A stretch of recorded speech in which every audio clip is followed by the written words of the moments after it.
मेरे प्यारे छात्रों, कैसे हैं आप लोग। तो आइए हम लोग शुरू करते हैं वर्क, पावर एंड एनर्जी का लेक्चर नंबर 3। और आज का जो लेक्चर होगा बहुत ही जबरदस्त और मजेदार होगा। इसके लिए लेक्चर वीडियो अंत तक देखिए। और वर्क, पावर, एनर्जी तो बहुत जल्द समाप्त करके इसके बाद 2 से 3 लेक्चर आएगा, ताकि वर्क, पावर, एनर्जी का जो भी यूज है सिंपल हार्मोनिक मोशन में, ग्रेविटेशन में, रोटेशन में और कहीं भी, उसका यूज आप अच्छे से कीजिएगा। यानी हर चैप्टर का आपको हीरो बनना है, इसलिए वर्क, पावर, एनर्जी को अच्छे से पढ़ना है। इसको जल्द से समाप्त करके हम लोग नया रूटीन में काम करेंगे। कुछ बच्चों का रिक्वेस्ट था क्वेश्चन बैंक का एक क्वेश्चन करवा देने का, वेक्टर का रिवीजन आएगा और भी बहुत सारा चीज है। थोड़ा सा लोड बढ़ा हुआ है ना। 11th का 2 पार्ट में चल रहा है, नए बच्चों के लिए, पुराने बच्चों के लिए 11th का 2 पार्ट में चल रहा है। आप लोग भी वेब का लेक्चर देख सकते हैं। 12th का चल रहा है ना।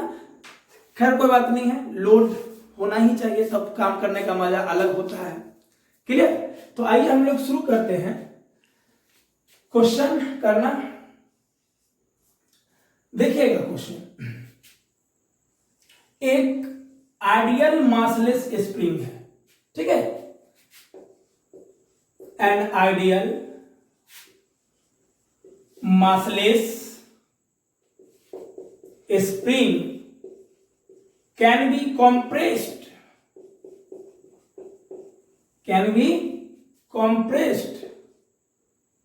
1 meter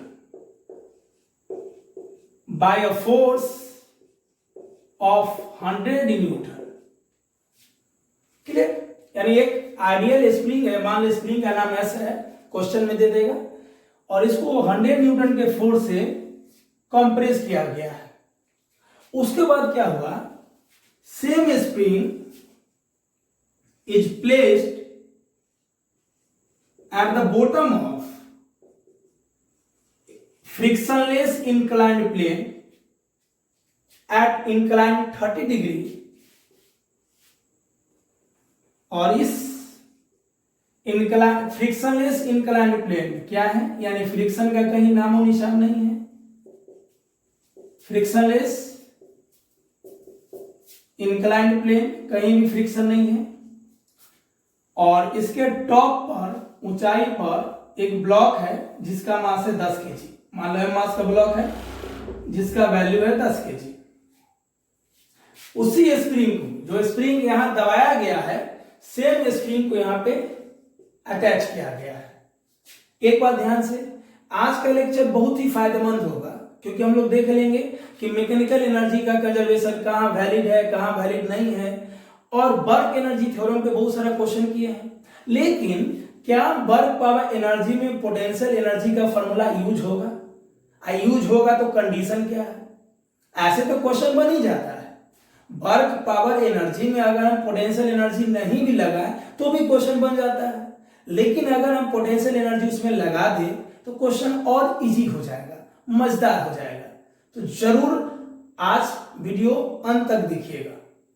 जो नए लोग हैं वो भी, जो जुट रहे हैं वो भी, और जो पुराने स्टूडेंट हैं वो भी अच्छे से देखिए और कमेंट कीजिए, चाहे कमेंट अच्छा हो या खराब हो। आपका कमेंट ही मेरा हौसला है। अगर मेरा हौसला बढ़ाना चाहते हो कि मैं काम को और 1000 गुना बढ़ाऊं, तो जरूर कमेंट कीजिए, हर बातों पे कमेंट कीजिए। अब ध्यान से देखो क्वेश्चन क्या है, ठीक है। इस ब्लॉक को यहां से रिलीज किया गया है। A block of mass 10 kg is released from rest.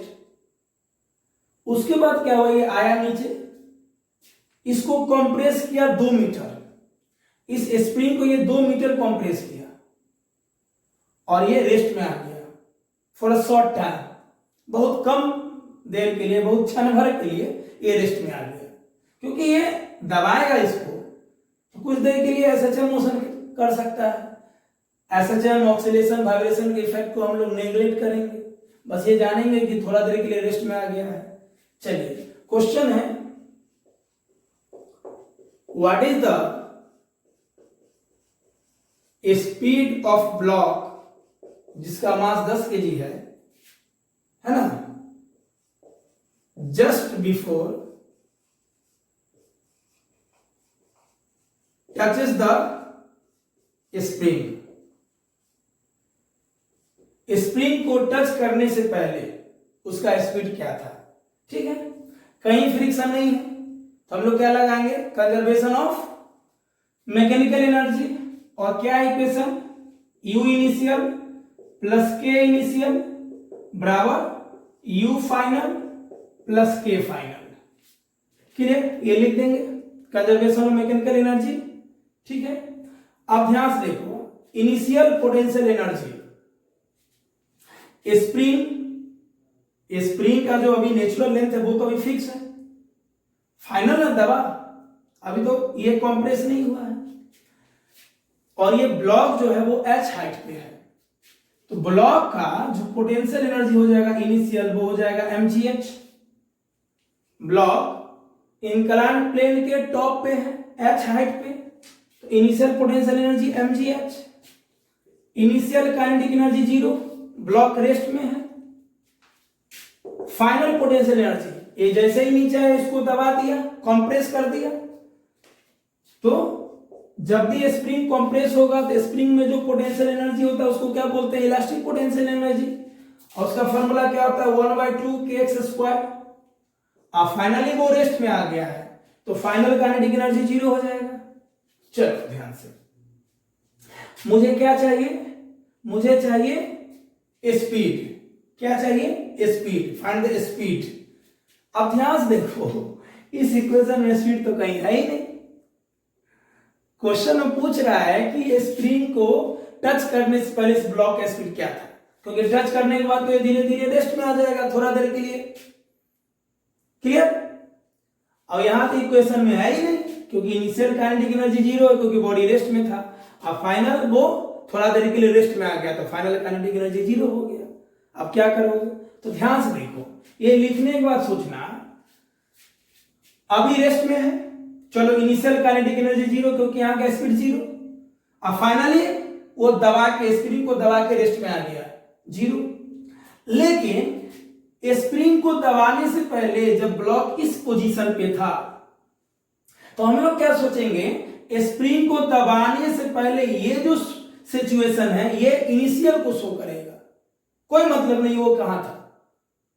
इस कंडीशन में हम लोग इस पोजीशन को इनिशियल लेंगे, और जब इस पोजीशन को इनिशियल लेंगे तो मान लो ये v वेलोसिटी से आ रहा था, v स्पीड से आ रहा था, तो यहां पे इनिशियल काइनेटिक एनर्जी 0 ना होके क्या हो जाएगा?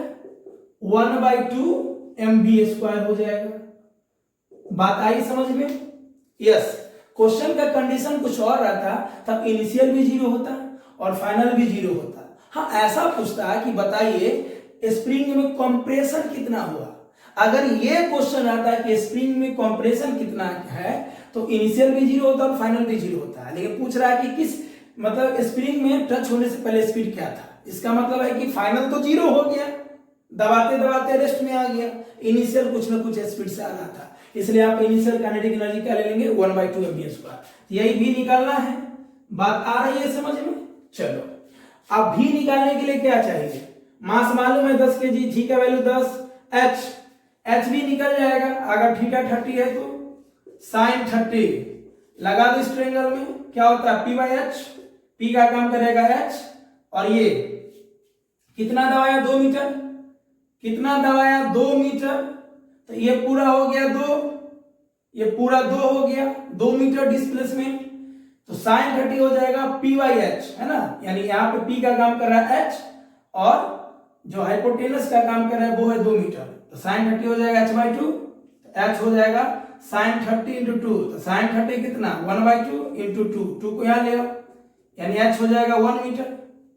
क्लियर? बेसिक समझ में आ गया। यानी इस ट्रायंगल से हम लोग एच निकाल लिए। ओके चलो, तो एच भी मालूम हो गया, मास मालूम है, भी निकालना है, एक्स मालूम है, 2 मीटर दबाया। क्लियर? मालूम क्या नहीं है? के। तो ध्यान से देखो के कैसे निकलेगा। स्प्रिंग फोर्स क्या होता है? बराबर के एक्स। ऐसे तो माइनस के एक्स होता है, लेकिन हम लोग लेंगे सिर्फ magnitude, we take only magnitude. तो के हो जाएगा एफ बाई एक्स। कितना फोर्स लगा था शुरू में? 100 न्यूटन का। कितना दबाया? 1 मीटर, मतलब 100 न्यूटन पर मीटर। तो के का वैल्यू कितना हो जाएगा? 100। एक्स मालूम है 2 मीटर, क्योंकि यहाँ पे 2 मीटर दबाया है। एच मालूम हो गया, यहां से सॉल्व कीजिए, v का वैल्यू आ जाएगा √20 मीटर पर सेकेंड। ओके, आफ्टर सॉल्विंग गुना भाग खुद कीजिए, मेरा काम है कॉन्सेप्ट बताना।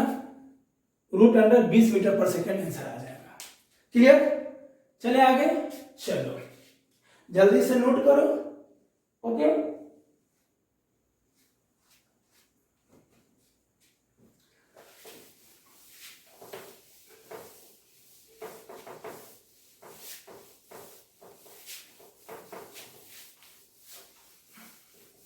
नेक्स्ट क्वेश्चन देखिए,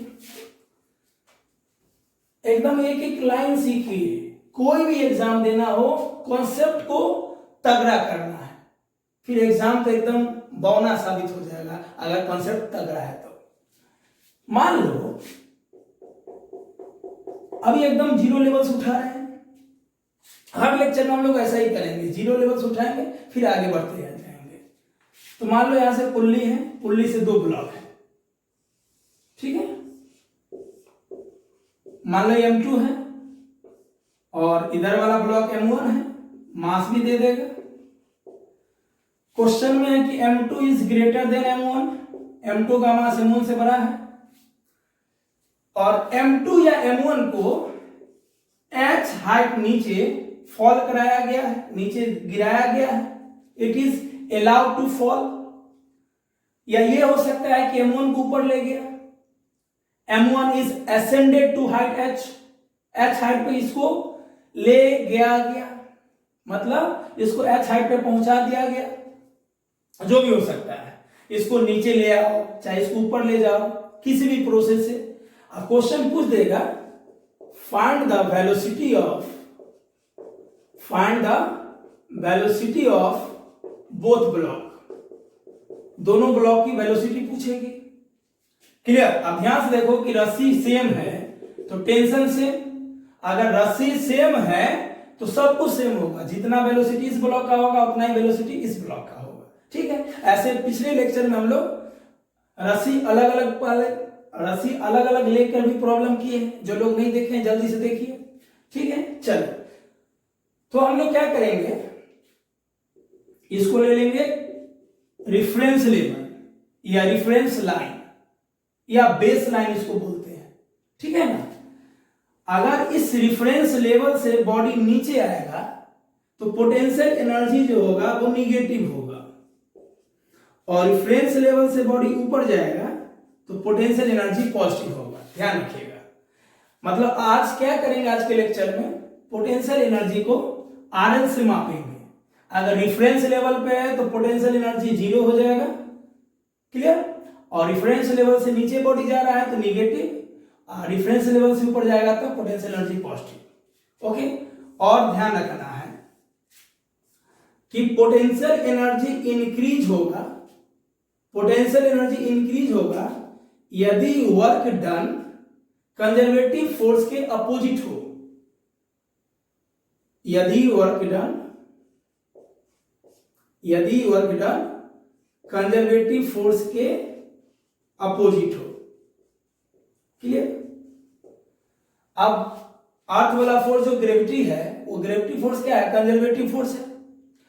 कंजर्वेटिव फोर्स के अपोजिट वर्क डन होगा, क्योंकि mg नीचे लगेगा, तो ग्रेविटी वाला फोर्स के अपोजिट वर्क डन होगा तो पोटेंशियल एनर्जी इंक्रीज करेगा, and vice versa.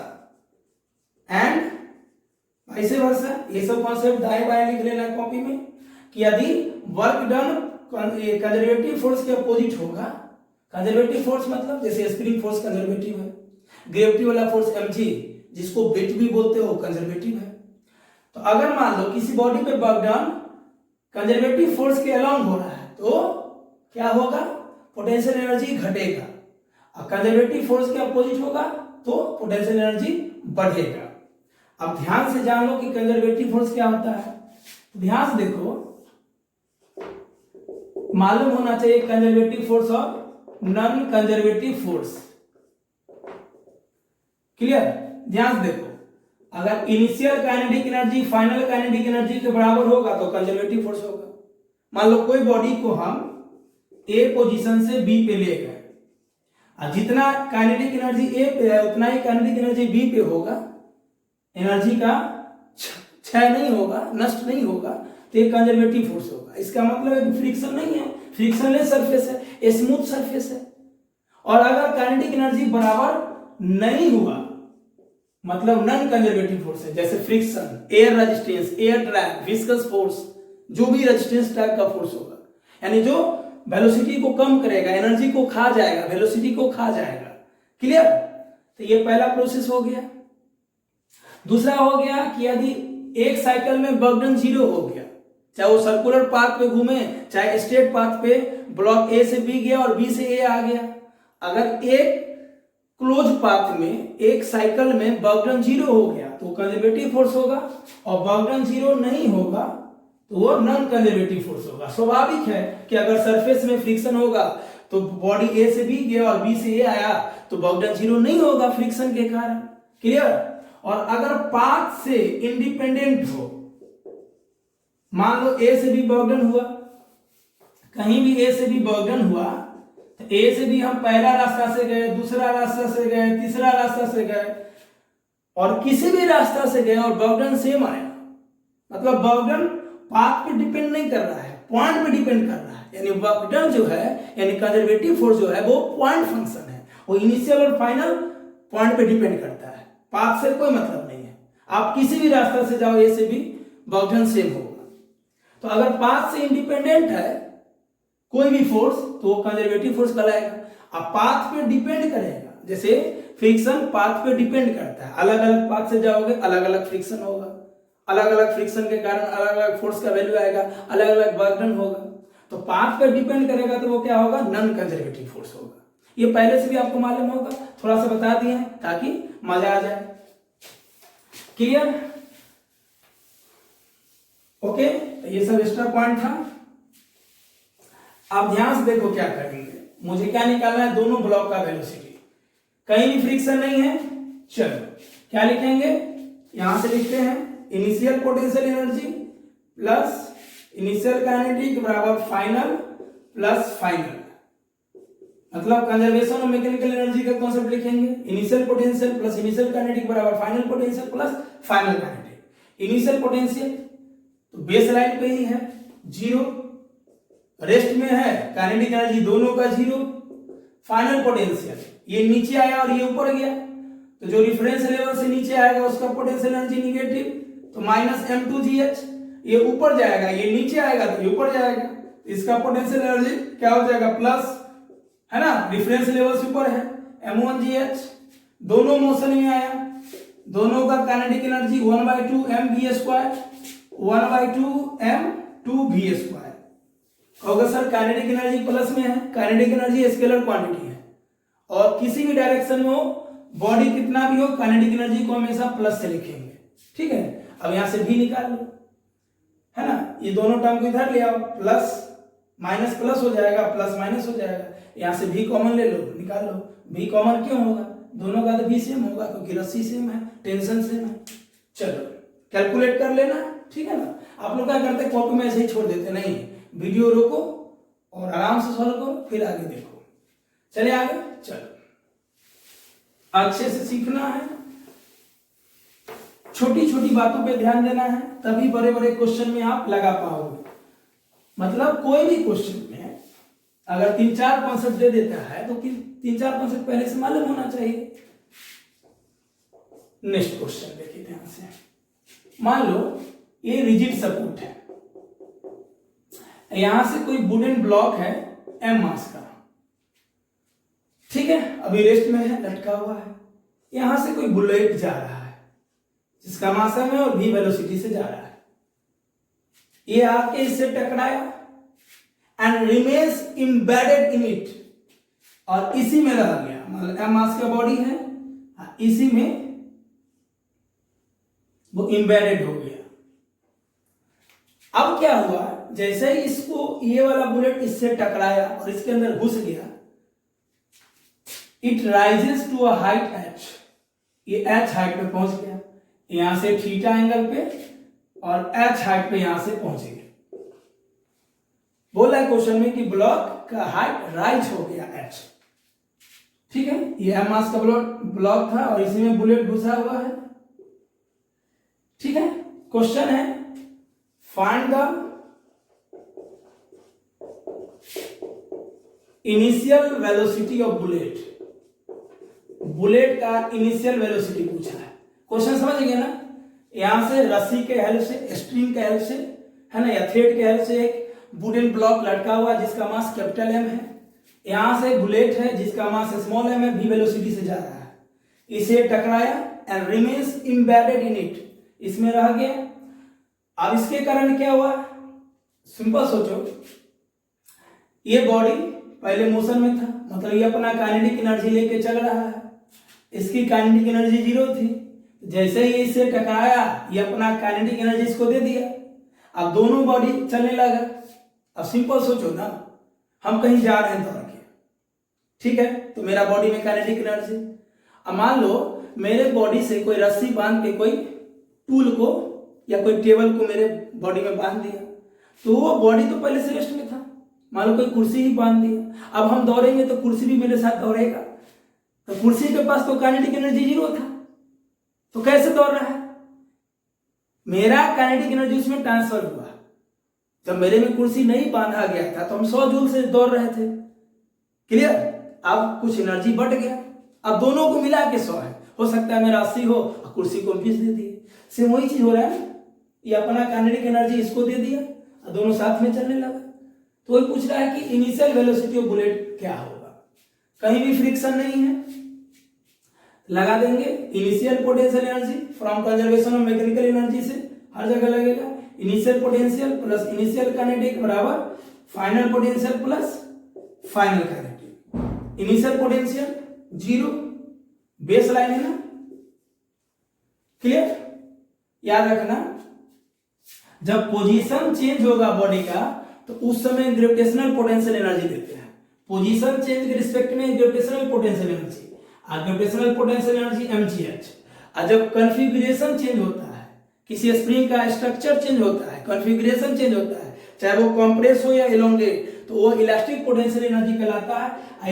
Elastic potential energy क्या होता है, 1/2 kx²। Elastic potential energy is always positive. हाँ, work done by spring always negative होता है, ये हम पहले लेक्चर में बताए थे, लेकिन इलास्टिक पोटेंशियल एनर्जी हमेशा पॉजिटिव होता है, क्लियर। और gravitational potential energy reference line पर 0, रेफरेंस लाइन से नीचे जाएंगे तो निगेटिव, और रेफरेंस लाइन या रेफरेंस लेवल से ऊपर जाएंगे तो पॉजिटिव, क्लियर। मतलब रेफरेंस लेवल पे 0, नीचे निगेटिव, ऊपर पॉजिटिव, ओके।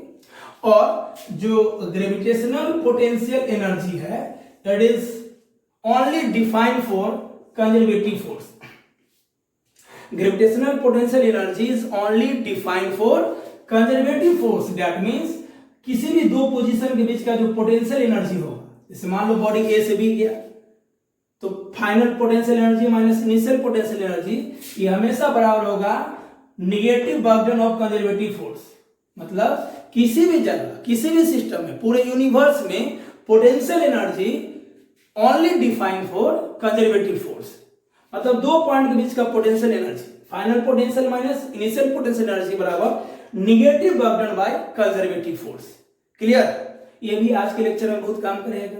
ये सब जो एक्स्ट्रा बात हम बीच में बताते हैं, ध्यान से सुनना, ठीक है। चलो अब आ जाइए क्वेश्चन पे। तो इनिशियल पोटेंशियल एनर्जी 0 है ना, रेफरेंस लेवल से हम लोग ले लिए, चलो, प्लस इनिशियल काइनेटिक एनर्जी। अब इनिशियल काइनेटिक एनर्जी में दोनों आ जाएगा, कहोगे सर पहले तो रेस्ट में था, लेकिन ये अपना काइनेटिक एनर्जी इसको दे दिया ना, अब दोनों साथ में चल रहा है, तो दोनों का काइनेटिक एनर्जी 1/2, दोनों का मास ले लेंगे, इसका मास प्लस इसका मास दोनों एक ही वेलोसिटी से जा रहा है v स्क्वायर। तो इनिशियल काइनेटिक एनर्जी दोनों का हो जाएगा बुलेट प्लस ब्लॉक का बराबर फाइनल पोटेंशियल एनर्जी। किसी हार्ट पे चला गया ना, अब देखो रिफरेंस लेवल से ये RL हो गया, ये रिफरेंस लेवल या रिफरेंस लाइन या बेस लाइन हो गया, तो यहां से h हाइट पे है, ओके, यहां से ऊपर है, तो पोटेंशियल एनर्जी क्या हो जाएगा दोनों ब्लॉक का, दोनों साथ में ना, बुलेट ब्लॉक के अंदर घुसा हुआ है, m प्लस m GH, दोनों का potential energy final. Kinetic energy final क्या हो जाएगा 0, थोड़ा देर के लिए रेस्ट में आएगा। ऐसे तो ये झूलते रहेगा अगर हवा प्रेजेंट है तो, या किसी भी कारण से, लेकिन मुझे वो इफेक्ट को नेग्लेक्ट करना है। थोड़ा देर के लिए रेस्ट में आएगा तभी ना ऊपर या नीचे होगा, थोड़ा देर के लिए रेस्ट में आएगा तो फाइनल काइनेटिक 0, ठीक है। यहां से ये दोनों कट गया, हमें क्या निकालना था v2 को इधर लाओगे तो क्या हो जाएगा √2gh। अब h दिया रहेगा कितना हाइट ऊपर गया, v आराम से निकल जाएगा, ठीक है।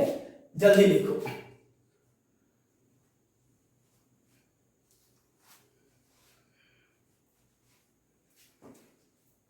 हो गया। चले चलो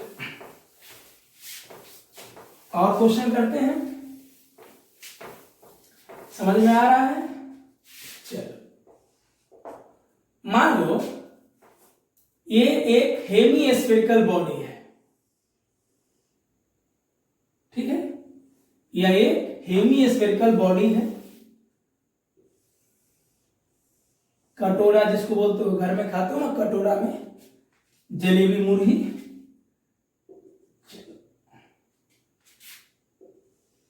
मान लो ये पोजीशन है, ये बी है और ये सी है, ये पॉइंट कोई पी है। अब कोई ब्लॉक है m मास का, छोटा सा ब्लॉक है जो SHM कर रहा है, मास m मेक्स SHM या एक्सिक्यूट SHM या परफॉर्म SHM, कुछ भी लिख सकता है ना, to moving from A to C, यानी A से C जा रहा है और आ रहा है, एंड बैक टू A भाया पाथ ABC, मतलब A से C जा रहा है और C से A पे आ रहा है, कौन पाथ से, ABC से, ठीक है। चलो A पे आ रहा है किस पाथ से, ABC से, ओके, ABC यानी C से B आया फिर B से A आया, ओके। चलो क्वेश्चन है, find the speed of mass when it just crosses the point B. बोला जब ये पॉइंट बी को जस्ट क्रॉस किया, या क्रॉस करना ही वाला है, या क्रॉस करने को है, यानी जब A से ये मास यहां से छूटा, यहां से चलना शुरू किया, यहां से रिलीज हुआ, तो B पे पहुंचने वाला है, या पहुंचने को है, या क्रॉस करने को है, उस समय इसका स्पीड बताइए, क्लियर। और P से B का वैल्यू h दिया हुआ है, PB कितना दिया हुआ है h, ठीक है, सिंपल, कहीं फ्रिक्शन नहीं है। U initial plus K initial बराबर U final plus K final, principle of conservation of mechanical energy यानी कंजर्वेशन ऑफ एनर्जी, कहीं फ्रिक्शन नहीं है, एनर्जी मेंटेन रहेगा। इनिशियल पोटेंशियल एनर्जी, अच्छा एक बात और, हम लोग तीसरा लेक्चर में है, इतना तो अंदाजा हो गया होगा कि कहां से कहां लगाना है, फ्रॉम A टू B ही ना लगा रहे हैं, A से B लेना देना है, B के बाद वो कुछ करे, नाच करे, डांस करे, कोई लेना देना नहीं है। A का पोटेंशियल एनर्जी mgh यानी इनिशियल पोटेंशियल एनर्जी A से देखेंगे हम लोग, तो A हो गया हाइट पे, ये बेस लाइन से लेंगे तो हाइट पे हो गया, तो initial potential energy mgh plus initial kinetic 0, वहां पे रेस्ट में होगा, कोई बॉडी रेस्ट से ही ना रिलीज होगा। फाइनल पोटेंशियल एनर्जी, अब B पॉइंट को देखो, A से B ही देखना है, A से चला B पे पहुंचा, तो A का पोटेंशियल एनर्जी mgh मतलब इनिशियल पोटेंशियल एनर्जी mgh, वहां पे काइनेटिक एनर्जी 0, कहां पहुंचा B पे, तो B तो हो गया, ये रिफरेंस लेवल पे ही हो गया, रिफरेंस लाइन पे ही हो गया, रेफरेंस लाइन पे पोटेंशियल एनर्जी क्या हो जाएगा, जीरो। फाइनल मोशन में है तो फाइनल काइनेटिक एनर्जी 1/2mv²। यहां से m गया, v क्या हो जाएगा, √2gh बन गया। चलिए जल्दी से लिखिए, हम लोग और क्वेश्चन देखेंगे इस पे, फिर वॉल्यूम बढ़ाएंगे, है ना, क्वेश्चन का तगड़ा बढ़ाएंगे। चलो तगड़ा क्या क्या बोल रहे हैं सर, अरे तगड़ा, तगड़ा मतलब अच्छा क्वेश्चन, धांसू क्वेश्चन। चलो नेक्स्ट क्वेश्चन हम लोग करें। ध्यान से देखो, मान लो ये सरफेस है। अच्छा एक काम और करना, जो भी हम क्वेश्चन ले रहे हैं ना उसका उल्टा करना। जैसे मान लो ये सरफेस है, यहां से कोई बॉल को हम गिरा रहे हैं, कोई बॉल को ड्रॉप करते हैं तो उसका initial speed zero, initial velocity zero, और ये मान लो यहां से h हाइट ट्रेवल करके नीचे आया, तो जब ये यहां पहुंचा तो बताइए किस वेलोसिटी से ये पहुंच रहा है। ठीक है, ऊपर से छोड़ दिए, कहीं भी फ्रिक्शन का नामो निशान नहीं है, फ्रिक्शन कहीं भी नहीं है, तो बताइए किस वेलोसिटी से वो जमीन को हिट किया। Find the velocity when it impact with the ground, यानी ग्राउंड से किस वेलोसिटी से टकराया। आप लोग क्या कीजिएगा, घर पे अगले बगल में डायग्राम लेना और बॉल को ऊपर फेंकना, सोचना कितना हाइट पे जाकर रुकेगा। क्लियर, आंसर सेम आएगा अगर कहीं फ्रिक्शन नहीं है तब, यानी एनर्जी का अगर नष्ट नहीं होगा सेम आएगा। चलो लगाओ, u initial plus k initial बराबर u final plus k final. ठीक है, u इनिशियल क्या हो जाएगा, h हाइट पे है, ये हो जाएगा रेफरेंस लेवल, h हाइट पे है तो mgh, इनिशियली रेस्ट में होगा तो kinetic energy initial zero, finally जमीन पे आ गया, rl पे आ गया, रेफरेंस लेवल पे आ गया जीरो, और फाइनली मोशन में आया था तो 1/2mv²। m से m कट जाएगा, v क्या हो जाएगा, √2gh हो जाएगा। अब मान लो ये बॉल आया, जमीन से टकराया, और फिर h हाइट ऊपर चला गया। ठीक है, तो यहां पे अगर इसकी वेलोसिटी पूछेंगे तो √2gh ही होगा, क्योंकि कहीं फ्रिक्शन नहीं है, सरफेस में फ्रिक्शन नहीं है, हवा में फ्रिक्शन नहीं है, तो जितना वेलोसिटी से आया उतना ही वेलोसिटी से रिबाउंड होगा, वेलोसिटी का बदलाव नहीं होगा। ये आने वाला वेलोसिटी तो ये जाने वाला वेलोसिटी, ये बदलाव कब होगा, जब एयर रेजिस्टेंस होगा, सरफेस में फ्रिक्शन होगा। मतलब एनर्जी को खाने वाला कोई नहीं रहेगा। मान लो आपके घर में 10 kg लड्डू है, कोई नहीं है खाने वाला, तो रिमेंस कांस्टेंट होगा ना, रिमेंस कंजर्व होगा। चलो चले आगे, एकदम धीमे धीमे समझना है आज, फिर स्पीड बढ़ाएंगे। चलो नेक्स्ट क्वेश्चन, मान लो ये रिजिड सपोर्ट है, यहां से स्प्रिंग है, स्प्रिंग से ब्लॉक है m मास का, स्प्रिंग कांस्टेंट k है, ब्लॉक का दिया हुआ है it is falling to height h, it is allowed to fall height h. Find elongation in spring. Spring में इलोंगेशन क्या होगा। तो मान लो यहां से h हाइट नीचे आया, ठीक है, कहीं फ्रिक्शन नहीं है, ध्यान से देखो क्या लगा देंगे, u initial plus k initial बराबर u final plus k final, u initial. Okay, अब ध्यान से देखो, ये बेस लाइन पे था पहले, तो बेस लाइन पे पोटेंशियल एनर्जी क्या हो जाएगा, जीरो। रेस्ट में था, काइनेटिक एनर्जी जीरो। पहले सिस्टम रेस्ट में ही है ना, तब ना इसको रिलीज करके फॉल करवाया गया h हाइट नीचे। तो इस पोजीशन पे gravitational potential energy, that means potential energy तो जीरो होगा, रेस्ट में तो काइनेटिक भी जीरो होगा। फाइनली क्या होगा, इसको नीचे लाया गया h हाइट, इसको नीचे लाया गया h हाइट, तो जब ये नीचे लाओगे तो स्प्रिंग नमर जाएगा, खिंचा जाएगा, कहता ना रे फलनमा नमर गया है, बाप रे बाप, वही काम यहाँ होगा। तो फाइनल पोटेंशियल एनर्जी दो रूप में होगा, एक जो पोजीशन चेंज किया, ये हमारा रेफरेंस लेवल है, इससे नीचे आएंगे तो निगेटिव। क्लियर, चलो तो माइनस mgx, मतलब जितना नीचे आएगा उतना ही स्प्रिंग नमरेगा, और स्प्रिंग में इलोंगेशन हुआ तो उसका पोटेंशियल एनर्जी 1/2 kx²। ये हो गया नीचे आने के कारण ग्रेविटेशनल पोटेंशियल एनर्जी ब्लॉक का, स्प्रिंग के खिंचाने के कारण नमरने के कारण elastic potential energy, plus final kinetic energy क्या हो जाएगा 0। अरे जब इसको यहां लाओगे थोड़ा देर के लिए तो रेस्ट में ही होगा, लाया थोड़ा देर के लिए रेस्ट में होगा। हाँ ये अलग बात है कि जैसे ही रिलीज होगा वो एसएचएम करेगा, ऑक्सीलेट करेगा, वाइब्रेट करेगा। तो हम लोग अभी वाइब्रेशन, ऑक्सीलेशन या एसएचएम के इफेक्ट को नेग्लेक्ट करेंगे, और इसलिए वर्क पावर एनर्जी पढ़ना बहुत जरूरी है। अगर आज का लेक्चर या पिछले 2 लेक्चर अच्छा कर लिए तो एसएचएम यूं ही समाप्त हो जाएगा, अच्छा क्वेश्चन यूं ही कर लोगे, बस वहां पे नया टाइम पीरियड आएगा, फ्रीक्वेंसी आएगा।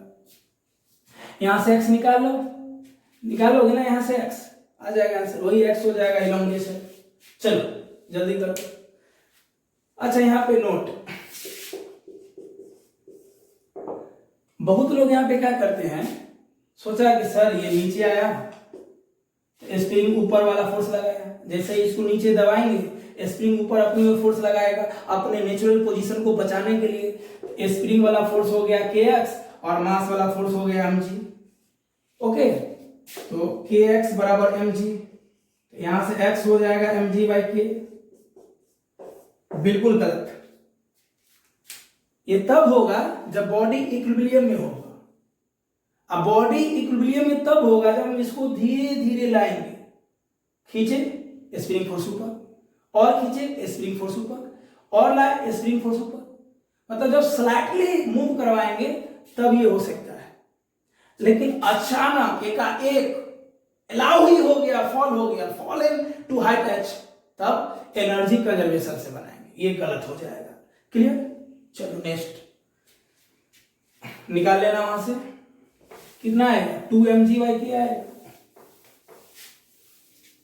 तो ऑप्शन में ये भी रहता है, ऐसा करोगे गलत हो जाएगा। मन तो खुश होता है, और आप लोग का क्या होता है, बना क्वेश्चन ऑप्शन मिल गया, अब धाकल लहला दिया, मान ऑप्शन ये है एकदम लहला दिया, मन खुश। और अगल बगल सबको बता भी दिया मेरा ये आया, गलत। ऑप्शन मिल जाना कोई बहुत बड़ी बात नहीं है, कभी भी ऑप्शन पे ध्यान मत दिया करो। ऑप्शन मिल जाए मतलब ये नहीं है कि आप सही हो, कॉन्सेप्ट पे जाओ, है ना। चलिए नेक्स्ट, आप देखो ध्यान से, पुल्ली लेते हैं। ओके, मान लो पुल्ली के एक एंड से स्प्रिंग बंधा हुआ है और दूसरे एंड से एक ब्लॉक है एम मास। बाबू आज हम लोग क्या करेंगे, एससी वर्मा, डीसी पांडे और क्वेश्चन बैंक का भी क्वेश्चन लेंगे, आईटी एडवांस, जेईई मेन और नीट का क्वेश्चन लेंगे। मतलब बहुत अच्छे तरीके से लेक्चर समाप्त करेंगे, बस देखते रहिए। क्लियर? चलिए सेम वही चीज है, it is falling to height h, मतलब इसको अलाउ किया गया कि हाइट h नीचे आ जाए। Find the elongation, find the elongation in spring, spring में इलोंगेशन निकालना है। क्लियर? चलो फटाफट बताओ, इसको खींचोगे तो स्प्रिंग भी नमरेगा, इसको खींचोगे तो स्प्रिंग में नमरेगा। तो चलो ये वाला हम लोग बेस लाइन ले लेते हैं, यहां से भी ले सकते हैं, कोई दिक्कत नहीं है। चलो अब इसको हम लोग मान लो x खींचे, h भी ले सकते हो, जितना इसको खींचेंगे उतना ही ये, इसको जितना खींचोगे उतना ही ये खिंचाएगा, इसको जितना नमारेंगे उतना नमरेगा ये, ठीक है ना। तो ये हो गया डिफरेंस लेवल। चल कहीं फ्रिक्शन नहीं है, कुछ नहीं करना है, यू इनिशियल प्लस के इनिशियल बराबर यू फाइनल प्लस के फाइनल। इनिशियल पोटेंशियल एनर्जी, पहले तो सिस्टम रेस्ट में था, ओके, और सिंपल पहले बेस लाइन पे ही है ना, रिफरेंस लेवल पे ही है ना, तो जब रिफरेंस लेवल पे होगा तो potential energy zero, system rest में है तो kinetic energy zero, final potential, आप ध्यान से देखो, ये नीचे आया और स्प्रिंग ऊपर खिंचाया। चलो, तो ब्लॉक रिफरेंस लेवल से नीचे आया तो ब्लॉक का जो ग्रेविटेशनल पोटेंशियल एनर्जी हो जाएगा माइनस mgx और प्लस फाइनल पोटेंशियल एनर्जी दो प्रकार का होगा। एक ब्लॉक के नीचे आने के कारण पोजीशन चेंज हुआ तो ग्रेविटेशनल पोटेंशियल एनर्जी, और स्प्रिंग खिंचा गया, नमर गया तो क्या हो जाएगा, इलास्टिक पोटेंशियल एनर्जी 1/2 kx²। और काइनेटिक एनर्जी फाइनल 0। क्यों? जब इसको यहां लाओगे तो रेस्ट नहीं हो जाएगा ना थोड़ा देर के लिए। चलो, यहां से x निकाल लेना, आंसर आ जाएगा। चले आगे। चलो, अब हम लोग क्या करेंगे, कुछ नया कॉन्सेप्ट सीखेंगे यहाँ के बाद। यहाँ तक तो बेसिक क्वेश्चन है, एससी वर्मा में भी है, बीसी पांडे में भी है, सिंगेज में भी है। चलो, अब थोड़ा सा वॉल्यूम बढ़ाते हैं। चलिए देखिए क्या है सब। मान लो हम लोग कॉन्सेप्ट पे ध्यान देते हैं। बाउंडन बराबर change in kinetic energy, change मतलब फाइनल माइनस इनिशियल, बाउंडन by all the forces,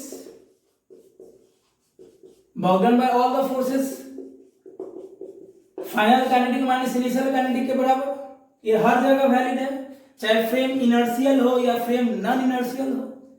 non inertial तो एग्जिस्ट नहीं करता है, क्वेश्चन में दे दिया जाता है, लेकिन ये हर तरीके से वैलिड है, लेक्चर 1 में भी हम बता दिए। अब इस पे हम लोग क्वेश्चन किया और आदित्य हॉट ट्रिक भी किया कि जब जब क्वेश्चन में फ्रिक्शन होगा तो क्वेश्चन में जब फ्रिक्शन होगा तो लगा दीजिए बर्गन बराबर चेंज इन काइनेटिक एनर्जी। दुनिया का कोई भी क्वेश्चन होगा वो यूं ही बन जाएगा, चट क्वेश्चन पोटेंशियल। लेकिन अगर बर्गन बराबर चेंज इन काइनेटिक एनर्जी में अगर पोटेंशियल एनर्जी का कॉन्सेप्ट हो जाए और क्वेश्चन बनाने में और मजा आ जाए, थोड़ा सा इजी हो जाए, तो कोई प्रॉब्लम है ना। जैसे मान लो अब दही चूड़ा खा लिए, पेट एकदम भरा हुआ है पूरा, 2 रसगुल्ला दे देंगे, रसगुल्ला, तो क्या होगा, दिक्कत? कोई दिक्कत?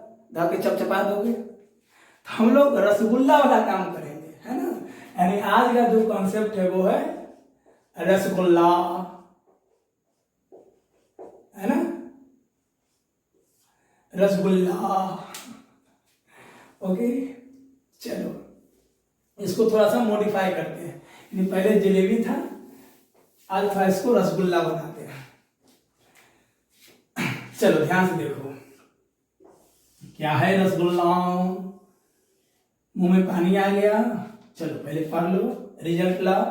दुनिया मिठाई खिलाने के लिए दौड़ेगा आपके पीछे, ठीक है। चलो, ये इनक्लाइंड प्लेन है जिसका हाइट h है और इसके बॉटम में एक स्प्रिंग है जिसका स्प्रिंग कांस्टेंट k है। यहां से एक ब्लॉक जिसका माध्यम है रिलीज किया गया रेस्ट से, ये रिलीज हुआ और v वेलोसिटी से इसको दबा दिया। मान लो स्प्रिंग दब के यहां तक आ गया, ठीक है। पहले स्प्रिंग यहां पे था, अब दब के यहां आ गया है। मान लो x कंप्रेशन हो गया, है ना, पहले यहां था, अब दब के यहां पे आ गया है। अब ब्लॉक जिस वेलोसिटी से आया वो वेलोसिटी v है। सरफेस में फ्रिक्शन भी है, मान लो फ्रिक्शन कोफिशिएंट म्यू है, ठीक है। चलो, इस ब्लॉक को मोशन में लाने वाला मान लो एक्सटर्नल फोर्स है, हम ही तो एक्सटर्नल फोर्स या अप्लाइड फोर्स। चलो, तो क्या है work energy theorem, work done by all the forces is equal to change in kinetic energy. चलो, बर्डन किसके किसके द्वारा, एक एक्सटर्नल फोर्स के द्वारा, ठीक है। तो हम लोग क्या करते हैं, ऐसा करते हैं, लिखते हैं बर्डन बाय एक्सटर्नल फोर्स और कौन कौन, plus work done by normal, normal वाला भी तो है, नॉर्मल के द्वारा भी तो वर्क डन है। ये अलग बात है कि 0 हो गया क्योंकि नॉर्मल है y के लॉन्ग, इंक्लाइन का ये y एक्सिस और बॉडी का डिस्प्लेसमेंट x के लॉन्ग है। ये लाइन इंक्लाइन का x एक्सिस है। ये अलग बात है कि 0 हो गया, लेकिन लिखते हैं। चलो, और नॉन इनर्शियल फ्रेम होगा तो हम लोग बर्डन बाय स्यूडो फोर्स भी लिखेंगे, लेकिन अभी हम इनर्शियल लेके चल रहे हैं। समझ रहे हो ना इनर्शियल नॉन इनर्शियल? नहीं समझ रहे हो तो पिछला लेक्चर देखो 1 2 सब क्लियर हो जाएगा, बहुत डिटेल से बताए हैं। चलो work done by spring, spring दब गया, plus work done by friction या वर्क डन बाय ग्रेविटी पहले लिखो, plus work done by friction, इतना फोर्स के द्वारा वर्क डन हो रहा है, बराबर change in kinetic energy final minus initial. Clear? चलो ये तो जीरो हो गया, work done by normal zero हो गया। और मोस्ट ऑफ द प्रॉब्लम या मोस्ट ऑफ द न्यूमेरिकल, ये जो है ये एक्सटर्नल फोर्स ये अब्सेंट होता है, मोस्ट ऑफ द प्रॉब्लम ये अब्सेंट होता है। लेकिन हम लोग करेंगे जेईई एडवांस 2014 में एक्सटर्नल फोर्स दिया हुआ है, इस पे भी हम लोग क्वेश्चन करेंगे, लेकिन मोस्ट ऑफ द प्रॉब्लम ये अब्सेंट होता है। इसको हटा, ये हट गया, ये हट गया। वर्क डन बाय स्प्रिंग या वर्क डन बाय ग्रेविटी, यानी स्प्रिंग फोर्स और स्प्रिंग फोर्स और ग्रेविटी वाला फोर्स क्या है? कंजर्वेटिव फोर्स, यानी work done by conservative force हो गया। ये दोनों स्प्रिंग फोर्स और ग्रेविटी वाला फोर्स क्या है? कंजर्वेटिव। बताएं आज कंजर्वेटिव का बारे में, तो वर्क डन बाय कंजर्वेटिव ये दोनों के बदले लिख सकते हैं। और वर्क डन बाय फ्रिक्शन क्या है? ये work done by non conservative force है। वर्क डन बाय फ्रिक्शन लिखो या work done by non conservative लिखो, अब चाहे हवा में एयर ड्रैग हो, पानी में विस्कस हो। चलो ये हो गया फाइनल माइनस इनिशियल। चलो अब इसको रिमॉड्यूलेट करते हैं, फिर से लिखते हैं। चलो ये समाप्त हो गया, रहेगा तो लेंगे, इस टर्म को इधर ले आइए। अब बताओ क्या हो जाएगा? वर्क डन बाय फ्रिक्शन या work done by non conservative forces बराबर final minus initial, final kinetic minus initial kinetic. Clear? अब minus work done by conservative, ये दोनों को हम लोग work done by conservative force लिखे हैं, इधर प्लस उधर जाके माइनस। आप ध्यान से देखो, आज ही ने बताया है कि potential energy is only valid for negative work done of conservative force. Potential energy होता है किसी भी दो पॉइंट के बीच में negative work done by conservative force, तो माइनस ऑफ कंजर्वेटिव फोर्स का वर्क डन के बदले हम लोग लिख सकते हैं final kinetic minus initial kinetic, और माइनस WC के बदले लिख सकते हैं U final minus U initial. अब देखो कितना मजेदार हो गया। अभी तक हम लोग इसी पे काम कर रहे थे कि जब जब फ्रिक्शन होगा वर्क डन बराबर change in kinetic energy, same वही चीज है। अभी भी वर्क डन बराबर चेंज इन काइनेटिक एनर्जी ही है जब जब फ्रिक्शन होगा, बस थोड़ा सा रसगुल्ला वाला कॉन्सेप्ट ले आए हैं। अब बताओ क्या हो जाएगा? इसको लिख सकते हैं वर्क डन बाय फ्रिक्शन या कंजर्वेटिव फोर्सेस। अब ध्यान देखो, ये भी प्लस लिख सकते हैं U final plus K final, U final plus K final, ये भी माइनस, तो माइनस कॉमन ले लो, क्या हो जाएगा? U initial plus K initial.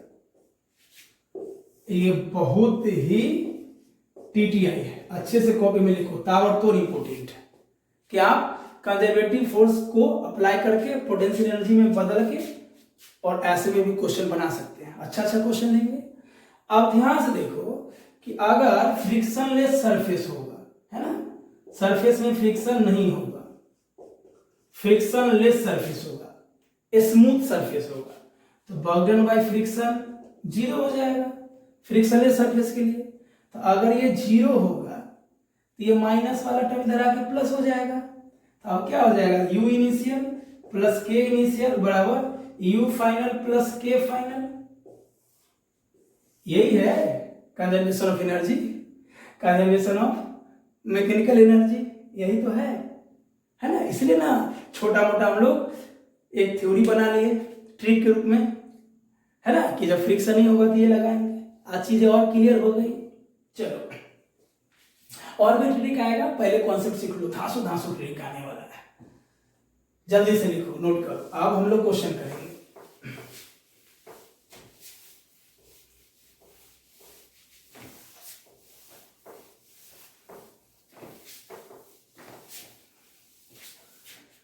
Okay चल क्वेश्चन करो जल्दी जल्दी। क्वेश्चन है, ध्यान से देखो, मान लो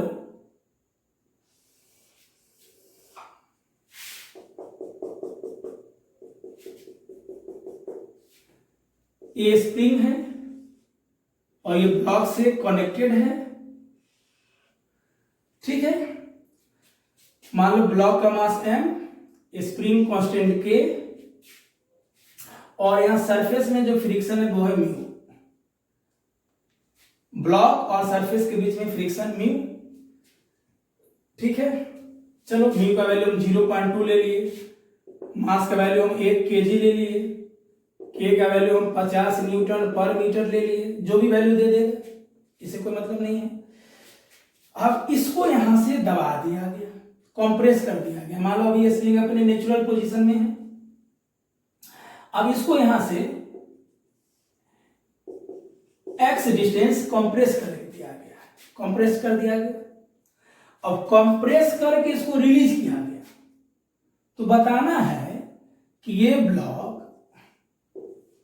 यहां से किस डिस्टेंस पे आके स्टॉप होगा। जब आप इसको कंप्रेस करके रिलीज कीजिएगा तो find the distance moved by block, find the distance moved by block, clear, before it comes to rest. Rest में आने से पहले, रेस्ट में आने से पहले, ओके, ये कितना डिस्टेंस ट्रेवल करेगा। और ये जो x है ये मान लो 2 मीटर है, ये 2 मीटर दबाया गया, और यहां से मान लो ये x डिस्टेंस मूव किया, ठीक है। चलो तो बताना है कि कितना डिस्टेंस मूव किया, हमें ये x निकालना है, ठीक है। चलो या इसका नाम हम d दे देते हैं, यही d निकालना है। क्वेश्चन समझ गए? चलो जल्दी जल्दी से डायग्राम बनाओ, तुरंत बन जाएगा। देखो क्या सरफेस में फ्रिक्शन है, यस सरफेस में फ्रिक्शन है। तो जब सरफेस में फ्रिक्शन है, अभी क्या बताए हैं, वर्क डन बाय फ्रिक्शन या नॉन कंजर्वेटिव फोर्स बराबर यू फाइनल प्लस के final minus you initial plus के इनिशियल। चलो वर्क डन बाय फ्रिक्शन, तो वर्क डन बाय फ्रिक्शन क्या होता है, म्यू एन। अब ब्लॉक का ऊपर नॉर्मल, तो नीचे क्या होगा, mg, दिख रहा है ना, लेंदी तो नहीं हो रहा है, गंदा तो नहीं हो रहा है। चलो तो म्यू mg, ये हो गया फोर्स, ये फोर्स हो गया ना, ये फ्रिक्शनल फोर्स हो गया। और जब वर्क डन बाय फ्रिक्शन दोगे तो फोर्स इनटू डिस्प्लेसमेंट, मान लो d, ये हो गया फोर्स और ये डिस्प्लेसमेंट, तो म्यू mg d। अब ध्यान से देखो, इसको दबाओगे अंदर, अंदर दबाओगे, छोड़ोगे तो ब्लॉक रिलीज हुआ फॉरवर्ड, तो फ्रिक्शन बैकवर्ड लगेगा, मतलब फ्रिक्शन पीछे लगेगा, इस डायरेक्शन में फ्रिक्शन वाला डायरेक्शन आएगा, क्योंकि ब्लॉक का डिस्प्लेसमेंट आगे हो रहा है तो फ्रिक्शन पीछे रोकना चाहेगा कि तुम मत जाओ मुझे छोड़ के, क्यों जा रहे हो मुझे छोड़ के, ऐसे चल जाओगे, बड़ा पछताओगे ना। चलो ये हो गया। अब ध्यान से देखो, फाइनल पोटेंशियल एनर्जी, इधर यहां से इनिशियल है, कंप्रेस किया, छोड़ा, तो स्प्रिंग तो अपने नेचुरल पोजीशन पे आ गया, ब्लॉक को फेंक दिया, मतलब भागो हमसे दूर। इसका मतलब है स्प्रिंग पुनः अपने नेचुरल पोजीशन पे है, तो स्प्रिंग का पोटेंशियल एनर्जी कौन चीज हो गया, zero, elastic potential energy. Finally block rest में आ गया तो ब्लॉक का वेलोसिटी जीरो, ब्लॉक का फाइनल काइनेटिक एनर्जी भी zero, clear. Initial potential energy, आप इनिशियल ही दबाए थे, आप दबाओगे तो पोटेंशियल एनर्जी हो जाएगा 1/2 kx²। इनिशियल काइनेटिक क्या होगा जी, कहोगे सर अरे इनिशियल तो पहले रेस्ट पे ही था, तो इनिशियल काइनेटिक जीरो। कहोगे सर आप ले गए सो, अरे ले गए तो रखे हुए ना हाथ में, लगातार तो मोशन नहीं करवा रहे हैं, यहां ले गए रखे हुए, इसका मतलब इनिशियल काइनेटिक एनर्जी जीरो हो जाएगा। यही मान लो ब्लॉक पहले से इनिशियल पोजीशन पे रेस्ट में था, क्लियर। अब यहां से मुझे क्या निकालना है, x का वैल्यू हो जाएगा 2 मीटर, स्प्रिंग को कितना दबाए थे, 2, x का वैल्यू 2, k मालूम है 50 न्यूटन पर मीटर। चलो यहां से क्या निकालना है, d, क्या निकालना है, d, म्यू मालूम है, m मालूम है, g मालूम है। ठीक है, g का वैल्यू 10 ले लेना, तो निकल जाएगा यहां से x निकाल लेना, बन जाएगा। चलो नेक्स्ट, मजा आ गया। अब इसी क्वेश्चन पे है ना, ये सब तो हो गया एससी वर्मा और डीसी पांडे लाइक, ठीक है। चलो धनपत राय में भी है, जीआरबी में ये सब क्वेश्चन है। अब हम लोग लेते हैं क्वेश्चन, ये आईआईटी 1983 का है, सब्जेक्टिव, उस समय 7 नंबर में ये क्वेश्चन आया था, एडवांस 1983 का है। चलो क्वेश्चन ध्यान से समझना। मान लो एक ब्लॉक है जिसका मास है 0.5 kg और ये 3 मीटर पर सेकेंड इनिशियली मोशन में है। ब्लॉक ए पॉइंट से स्लाइड होना शुरू हुआ,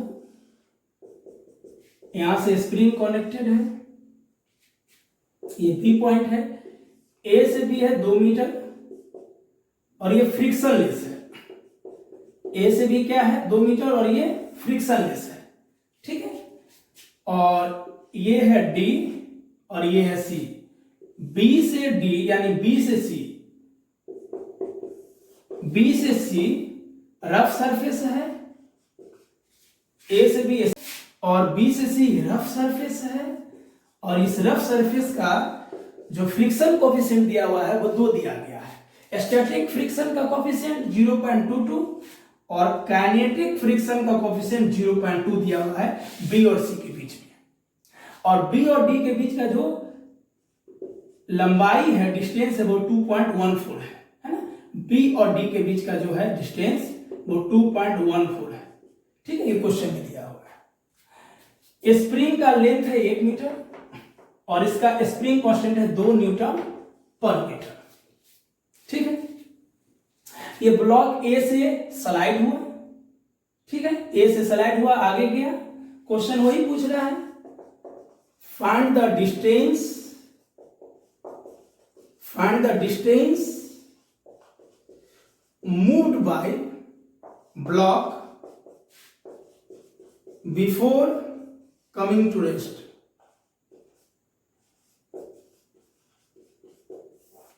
अब देखो कितना आसान हो गया, क्यों ना एडवांस का क्वेश्चन है। बताओ बॉडी ए से बी गया 2 मीटर, बी से डी गया 2.14 मीटर।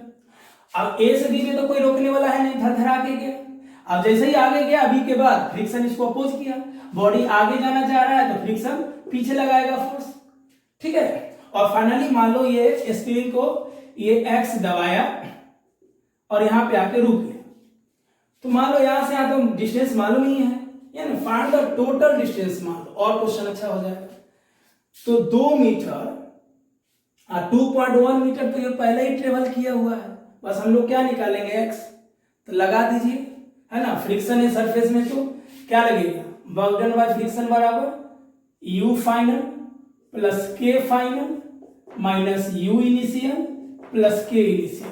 बर्डन बाय फ्रिक्शन क्या होता है, जल्दी बोलो, म्यू एम जी, और एक्स मूव किया तो एक्स ले लो, सिंपल है ना, म्यू मालूम है, ओके। अब ध्यान से देखो, बॉडी मोशन में तो काइनेटिक लेके चलेंगे, स्टैटिक से कोई लेना देना नहीं, ये बेवकूफ बनाया था। तो म्यू के, ओके, तो म्यू के एम जी एक्स हो जाएगा, अभी थोड़ा देर पहले ही बताए हैं। चलो यहां पे हम लोग को एक्स निकालना है, बाकी सब मालूम है। यू फाइनल, स्प्रिंग इनिशियली दबा है कि फाइनली दबा है, फाइनली ना दबा है, तो क्या हो जाएगा 1/2 kx²।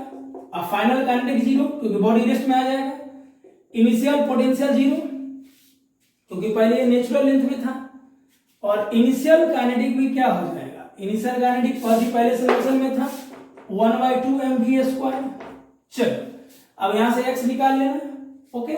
जो x आएगा आफ्टर सॉल्विंग, x का वैल्यू आएगा 0.1, तो टोटल डिस्टेंस क्या हो जाएगा 2.14 प्लस 0.1, ओके। यहां से क्वाड्रेटिक इक्वेशन आएगा, तो क्वाड्रेटिक इक्वेशन में 2 वैल्यू आएगा, नेगेटिव वाला छोड़ देना, पॉजिटिव वाला ले लेना, ठीक है। और कभी कभी दोनों पॉजिटिव आ जाता है, तो सोच लेना कि ये दोनों के बीच का लेंथ 1 मीटर है, तो पूरा तो दबाएगा नहीं फ्रिक्शन के कारण, तो वो 1 से कम ही ना होगा, तो जो 1 से कम होगा वही आंसर होगा।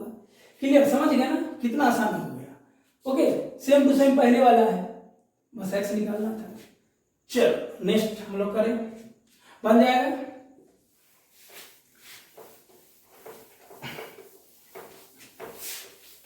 बन जाएगा ना जी, एकदम बन जाना चाहिए। और क्वेश्चन देखो, चलो ये क्वेश्चन है इंटीजर टाइप। आप लोगों का बहुत मन था कि सर इंटीजर टाइप करवाइए, 2011 एडवांस में पूछा गया था आईआईटी में। ठीक है, क्वेश्चन यहां से देखो। ओके, ये ब्लॉक है जिसका मास है 0.18 kg। यहां से स्प्रिंग कनेक्टेड है। स्प्रिंग का के मतलब स्प्रिंग कांस्टेंट दिया हुआ है 2 न्यूटन पर मीटर। ठीक है, चलो यहां से एक इंपल्स दिया गया, एक्सटर्नल फोर्स दिया गया, जिसके कारण ये ब्लॉक d बराबर 0.06 मीटर मूव हुआ तो स्प्रिंग को भी दबाया। और सरफेस में जो फ्रिक्शन है वो है म्यू बराबर 0.1। सरफेस में कितना फ्रिक्शन है, म्यू बराबर 0.1, तो ये दबाया। अब यहां पे क्वेश्चन है फाइंड द वेलोसिटी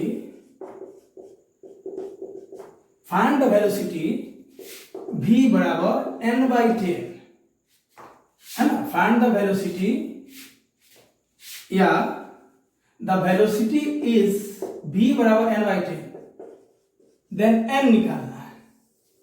अब इंटीजर है तो 0 से 9 के बीच में ही आंसर होगा। ओके, मतलब ऐसा भी ऑप्शन आता है 0 से 9 में n निकालना है। चलो क्या है क्वेश्चन, कुछ है जल्दी लगाओ। वर्क डन बाय फ्रिक्शन बराबर u final plus k final, अभी कॉन्सेप्ट बताया है रसगुल्ला वाला, minus u initial plus k initial. चलो ये क्या हो जाएगा, माइनस म्यू mg d। अरे इससे पहले वाला क्वेश्चन में भी लिए हैं, इससे पहले वाला पे लिए हैं, 2 क्वेश्चन ये सब लिए हैं, मालूम होना चाहिए। फाइनल दवा तो मान लो ब्लॉक कुछ यहां पे आ गया तो 1/2 kx²। इनिशियल काइनेटिक एनर्जी क्या हो जाएगा 0, फाइनल काइनेटिक एनर्जी क्या हो जाएगा 0, क्योंकि बॉडी इसको दबाते दबाते रेस्ट में आ जाएगा, फ्रिक्शन रोक लेगा। चलो और सिंपल, हम एक्सटर्नल फोर्स दिए इसको भगाने के लिए, फ्रिक्शन रोकेगा, रुक जाएगा बॉडी। चलो इनिशियल काइनेटिक एनर्जी क्या हो जाएगा 0, बॉडी नेचुरल पोजीशन में होगा, स्प्रिंग नेचुरल पोजीशन पे होगा। और ग्रेविटेशनल पोटेंशियल एनर्जी तो होगा नहीं, क्योंकि रिफरेंस लेवल पे ही सब काम हो रहा है। हर जगह potential energy gravitational potential energy 0, सिर्फ इलास्टिक पोटेंशियल एनर्जी होगा, वो भी फाइनल होगा। ठीक है, इनिशियल 0 हो जाएगा, प्लस इनिशियल काइनेटिक एनर्जी कितना होगा। अब बताओ फाइनली तो ये कहीं ना कहीं जाकर रुकेगा फ्रिक्शन के कारण। इनिशियली कैसे हुआ, इसका मतलब है कि जो भी इंपल्स दिए वो कितना इंपल्स दिए, कितना एक्सटर्नल फोर्स दिया, ये नेग्लेक्ट कर दिया क्वेश्चन में, लेकिन इसके कारण कुछ ना कुछ इनिशियल वेलोसिटी आया। तो इनिशियल क्या हो जाएगा यहाँ पे 1/2 mv²। ठीक है, चलो अब यहां से क्या निकालना है, हमें क्या निकालना है, v निकालना है। ठीक है ना, ये माइनस इधर आके प्लस कर लेना, ये माइनस इधर आके प्लस हो जाएगा। जब v लाओगे तो यहाँ पे आएगा 4/10। आफ्टर सॉल्विंग v कितना आएगा 4/10। क्वेश्चन में v कितना था n/10, तो v बराबर n/10 बराबर 4/10, 10 से 10 कट गया, n बराबर 4 आंसर हो जाएगा। चलो जल्दी लिखो, ये 2011 आईआईटी एडवांस का क्वेश्चन है। और उस बार क्वेश्चन ना, ये मतलब जब पहले AIEEE होता था, तो AIEEE जो होता था, अब तो जेईई मेन हो गया, तो 2011 में ही क्या हो गया था, क्वेश्चन पेपर आउट हो गया था। तो फिर बाद में नागपुर से क्वेश्चन मंगा के एग्जाम नहीं आ गया था, है ना। आप लोग बहुत छोटे होंगे उस समय, हल्ला हो गया था। चल नेक्स्ट, आ रहा है मजा। एक और क्वेश्चन लेते हैं एडवांस वाला, देखिए कितना इजी हो गया है। ये भी इंटीजर टाइप ही है, इंटीजर टाइप, और ये है जेईई एडवांस 14 का क्वेश्चन। ठीक है, चलो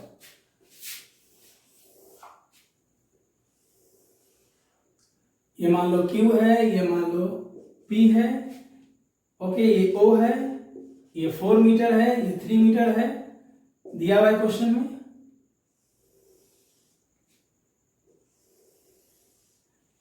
लैंग्वेज दिया होगा कंसीडर इलेक्ट्रिकल,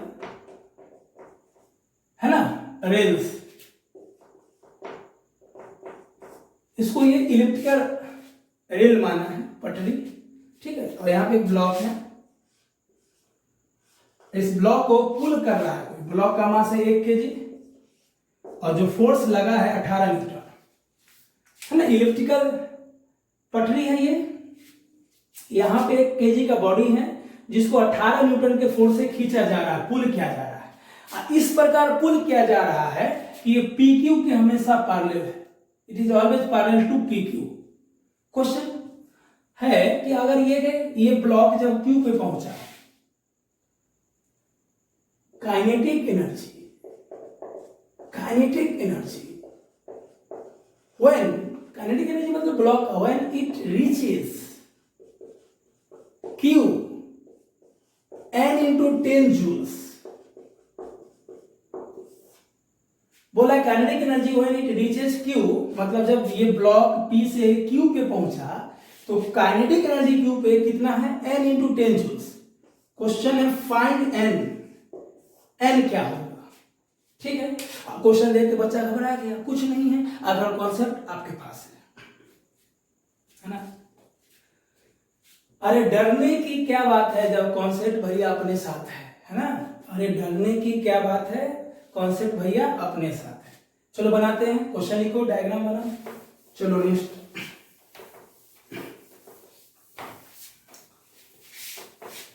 चलिए सिंपल सोचो, क्या बताए थे, वर्क डन बाय फ्रिक्शन बराबर U final plus U initial K final minus U initial plus K initial. यहाँ पे वर्क डन बाय फ्रिक्शन ना होके work done by external force है। हम क्या बोले थे, मोस्ट ऑफ द प्रॉब्लम में नहीं रहता, लेकिन यहाँ पे है और कॉन्फिडेंस आ गया।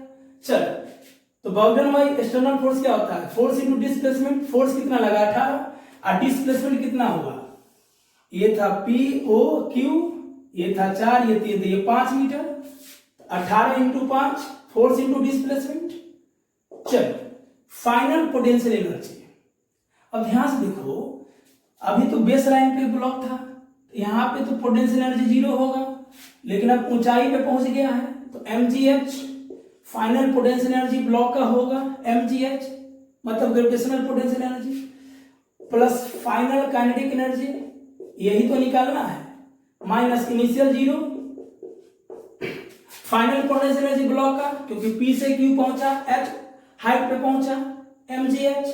अब मुझे फाइनल काइनेटिक एनर्जी निकालना ही है, क्यों, Q पे पहुंचने वाला, अगर यहाँ इनिशियल काइनेटिक एनर्जी तो यहाँ फाइनल काइनेटिक एनर्जी, तो ये K फाइनल रहने दो, माइनस U इनिशियल, जमीन पे रिफरेंस लाइन पे पोटेंशियल एनर्जी 0, बॉडी रेस्ट में होगा, कोई बॉडी पहले रेस्ट में होगा तो 0, मतलब इनिशियल काइनेटिक 0 हो जाएगा। क्लियर, चलो इधर हो गया 90, m कितना है 1, g का वैल्यू 10, अब h कितना लोगे, ओ h तो दिया हुआ 4 प्लस k फाइनल 40, तो k फाइनल कितना हो गया 50 जूल, काइनेटिक एनर्जी को जूल में। जब Q पे पहुंचा था, क्वेश्चन में क्या दिया हुआ था, n into 10 joules, n into 10 joules बराबर 50 जूल, इसके बदले ये लिख देंगे, जूल से जुड़ गया तो n कितना हो जाएगा, यहाँ से 50 बट्टा 10 5। समझा इंटीजर टाइप कैसे रहता है प्रॉब्लम। चल जल्दी से लिखो, है क्वेश्चन में कुछ, वो जो रसगुल्ला वाला कॉन्सेप्ट कितना तगड़ा है। चलो हो गया सब, अब हम लोग अच्छा क्वेश्चन लेते हैं, बढ़ते हैं आगे। तो ये लेक्चर यहीं पे रोकेंगे, थोड़ा सा लंबा हो रहा है, लेकिन इसका पार्ट 2 हम पार्ट 1 पार्ट 2 दोनों एक ही साथ अपलोड करेंगे। मतलब ये हुआ कि दोनों एक ही चीज है, लंबा होने के कारण अलग अलग कर दिए हैं। तो ध्यान क्या देना है कि पार्ट 2 में कंजर्वेशन ऑफ लीनियर मोमेंटम और क्या कंडीशन है वर्टिकल लूप में बॉडी को मूव करवाने का, है ना। जैसे स्प्रिंग से कोई बॉडी आजाद हो गया तो वर्टिकल लूप बनाने लगा, है ना। एससी वर्मा में प्रॉब्लम है, डीसी पांडे प्रॉब्लम है, आपके नीट में, एम्स में, आईआईटी में, एडवांस सब में प्रॉब्लम है। ओके, तो हम लोग जनरल क्वेश्चन लेंगे, फिर एससी वर्मा का भी क्वेश्चन लेंगे, उससे सब क्वेश्चन बन जाएगा। और देख ही रहे हो कि पार्ट 1 में हम आईआईटी एडवांस तक का क्वेश्चन लिए, है ना। मतलब आप कोई भी एग्जाम दे रहे हो सब क्वेश्चन बनेगा, ये पार्ट 1 और पार्ट 2 मतलब सीरीज 1 सीरीज 2 दोनों लगातार देखिएगा, है ना।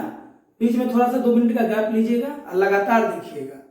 तो हम लोग तुरंत मिलते हैं, मतलब जैसे ही समाप्त होगा पार्ट 2 स्टार्ट होगा। क्लियर, बीच में 2 मिनट का गैप लेना और लगातार देखना। तो मिलते हैं नए एनर्जी और नए उत्साह से। और पार्ट 2 में हम लोग डायरेक्ट नोट करेंगे कि फ्रिक्शन वाले सरफेस में डिस्टेंस कैसे मेजर करेंगे, है ना। क्योंकि पार्ट 1 में जो IIT एडवांस का क्वेश्चन है 1983 वाला और जनरल प्रॉब्लम, उसमें डी को हम जनरल लुक में लिए हैं, ठीक है। लेकिन वहां पे कॉन्सेप्ट छुपा हुआ है, ताकि प्रॉब्लम ना हो। तो हम लोग पार्ट 2 में सीधे नोट से शुरू करेंगे कि फ्रिक्शन वाले में डिस्टेंस कैसे मेजर करेंगे। क्लियर, तो नोट अच्छे से समझिएगा, ठीक है। धन्यवाद।